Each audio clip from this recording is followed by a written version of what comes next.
Assalamualaikum, hai mams. Hari ini aku mau bikin mini wonton.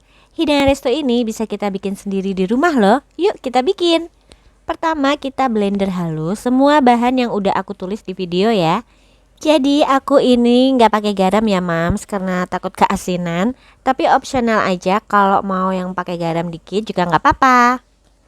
Blender halus seperti ini, lalu ini aku pakai kulit dimsum yang bulat ya. Aku beri 1 sendok teh isian adonan, lalu sisinya aku beri air, lipat, terus ketemuin kedua ujungnya ini, kita satuin, kasih air dikit ya biar merekat.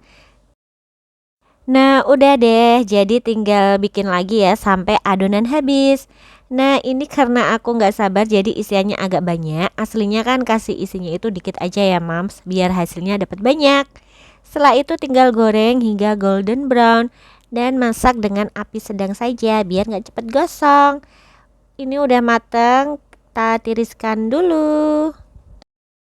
Dan tada, mini wontonnya sudah jadi. Nggak kalah ya ini sama yang ada di resto. Teksturnya tuh garing crispy di luar tapi lembut dan juicy ya daging di dalamnya ini. Lebih nikmat lagi kalau makannya dicocol pakai saus sambal. Nah ini juga bisa jadi ide bekal loh mam. Selamat mencoba.